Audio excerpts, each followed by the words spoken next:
അസാധ്യത കുറച്ചൊന്നും നിങ്ങൾക്ക് ബോധ്യപ്പെട്ടിട്ടുണ്ടാവും.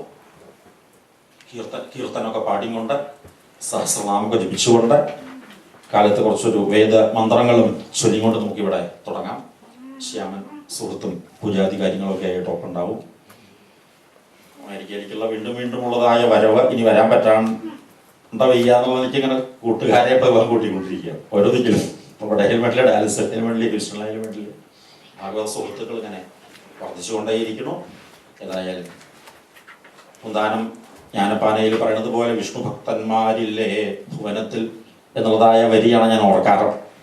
ഇംഗ്ലീഷൊന്നും മര്യാദയ്ക്ക് വർത്താനം തന്നെ പറയാൻ പറ്റാണ്ട് എങ്ങനെയാണ് ഈ പ്ലെയിനിലൊക്കെ കയറിയിട്ട് വരിക എന്ന് വിചാരിച്ച് ആകെ പരിഭ്രമിക്കുമ്പോൾ ആരെങ്കിലും ഒരാൾ വന്നാൽ ഇതിലെ പോകുന്നുള്ളൂ കേട്ടോ എന്ന് പറയുന്നതായ രീതിയിൽ ഭഗവാൻ എത്തിക്കണം. അത്തരത്തിൽ ഒരു യാത്രയ്ക്കും വിഷമങ്ങളില്ലാണ്ട് ഭഗവാൻ ഇത് ഭാഗവത യാത്രയിൽ എവിടെയൊക്കെയോ എത്തിക്കണോ. നിങ്ങളുടെ മുമ്പിലേക്ക് വരാൻ സാധിച്ചതിൽ വളരെ സന്തോഷം. എല്ലാവരെയും കൂടി നമസ്കരിച്ചുകൊണ്ട് നിർത്തുന്നു.